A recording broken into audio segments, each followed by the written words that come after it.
फिर से आता है, आने दो कोई बात नहीं।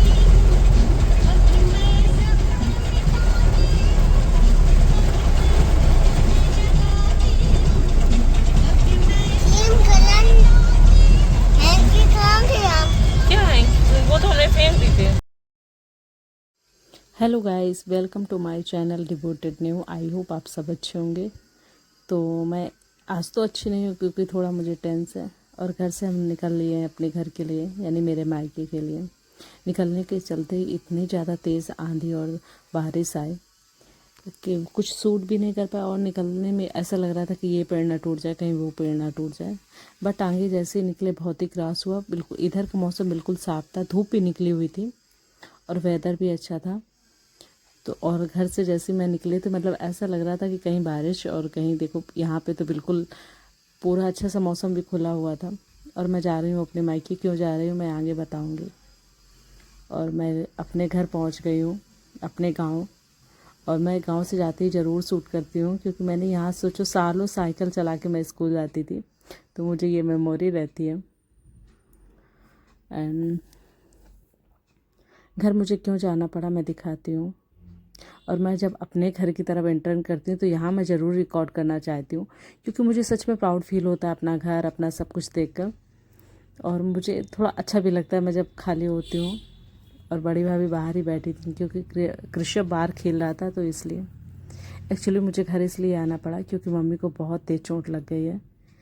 मुझे फ़ोन तो कल शाम को ही आ गया था, वही 6:30 पौने 7 पे मम्मी को चोट लग गई थी। ये शाम को पंखा चला कर बैठी होंगी, जो स्टैंड वाला होता है मोस्टली खड़ा वाला, तो उसके बगल से निकली होंगी बंद करके, तो इनके कट लग गया।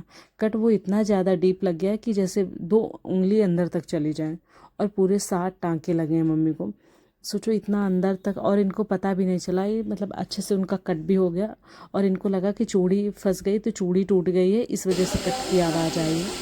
और जब इनको ब्लड गिरते गिरते ये नल के पास गई होंगी क्योंकि शाम का टाइम होता है इनका पूजा करने का, तो इन्होंने अपना जो काम कर रही होंगी उसको बंद करके सोचा पंखा को बंद कर दूँ, उसके बाद बस अपना पूजा करूँगी। जब वहाँ गई, जब इन्होंने देखा, फिर वो बंद नहीं हो रहा होगा, बताया जा रहा है एक दुपट्टा लगाया उससे भी पूरा ब्लड नहीं रुक रहा था। फिर भाभी लोगों ने सिंदूर विंदूर भरा, तो तुरंत हॉस्पिटल गई। उनको पूरे 6 टाँके आए हैं। तो मैं बस रात से तो मुझे इतनी बेचैनी रही, इतना मुझे ऐसा लग रहा था कुछ भी हो जाए मुझे घर जाना चाहिए। पहले ये सोच रही थी कि बुधवार है तो 2 दिन रुक के, अगर शुक्र को जाऊंगी तो 2 दिन रुक लूँगी। मैंने फिर सोचा कि नहीं कोई बात नहीं, मैं रुकूँ ना रुकूँ, लेकिन मैं एक बार अगर देख कर आ जाऊँगी तो मेरा मन हल्का हो जाएगा। और मैं इनको आज मैंने बहुत डांटा भी और इनसे मिलने भी आ रही थी, जैसे बड़ी भाभी तो मोस्टली वहीं थी। और ऐसे ही करके मैं 4-5 घंटे वहाँ रुकी थी। और इसके बाद एक जगह से मैं हिली भी नहीं थी, वो बस उनके पास ही बैठी रही। और मैं उनको डांट भी रही थी कि आप अपनी केयर बिल्कुल भी नहीं करते हो, कि ज़रा सा भी आपने ध्यान नहीं दिया कि बताओ कैसे इतना ज़्यादा डीप। और गर्मी में ऐसा होता है कि कहीं पकने का भी डर होता है, कहीं कुछ का डर होता है। तो ऐसे करके सच में बहुत, और थोड़ा मैं हेल्पलेस भी महसूस कर रही थी। निकलने का टाइम हो रहा था, 9:30 पौने 10 हो चुका था। और यहाँ बड़ी भाभी मुझे रंग लगा रही थी और कुछ कुछ वही बातें घर की चल रही थी कि मम्मी को लेकर कि ऐसे अब पानी नहीं जाना चाहिए उसमें जब तक टाँके अच्छे से रिकवर ना हो जाए, पूरी चोट आपकी, ना टाँके जाने चाहिए ना पसीना आना चाहिए। तो मम्मी और ये वहीं बैठे थे, ये भी मम्मी भी सुन रही थी, बातें कर रही थी। मम्मी का मन तो था कि मैं रुक जाऊँ, लेकिन किन्नू के एग्ज़ाम शुरू हो गए। एग्ज़ाम क्या यार, छोटी सी क्लासेस है, लेकिन क्या करें, करना पड़ता है। और मैं थोड़ा ये इसलिए हेल्पलेस महसूस कर रही थी। अगर शादी के पहले यही चोट होती तो सच में पता नहीं मुझे कैसे, आज भी मैं वॉइस ओवर कर रही थी, मुझे ऐसे इमोशनल हो रही हूँ कि यार उनको मुझे ज़रूरत तो थी। अगर यही मेरे ससुराल में होता तो मैं रुकती, ज़रूर रुकती। और मैं अपने घर में नहीं रुक पाई अपनी मम्मी के लिए। तो सच में शादी के बाद चीज़ें तो बहुत चेंज हो ही जाती हैं। फिर मेरे जाने का टाइम आ गया था। ध्रुव, कृष्णा, इन सब से मैं मिल रही थी। और ज्ञान भैया और ऋतिक तो चले गए थे क्योंकि एक नोन में उनके घर में चोरी हो गई थी, तो वो सब वहाँ चले गए थे। और टाइम भी हो रहा था और सुबह किन्नों का स्कूल था। अभी रास्ते में मुझे निकलते निकलते करीब 1 घंटा हो जाएगा। मैं 11:30 बजे कानपुर पहुँची थी। और मैं यहाँ लाला भैया से बातें कर रही थी कि वही कि देखे रहना, उनसे कुछ कुछ ऐसी बातें चल रही थी, उनसे चलती रहती हैं। वो मुझे ऐसे कह रहे थे कि मैं भी कानपुर चलूँगा, मुझे बिठूर छोड़ देना ये वो। तो मैं उनसे कह रही थी नहीं आप यहीं रहो।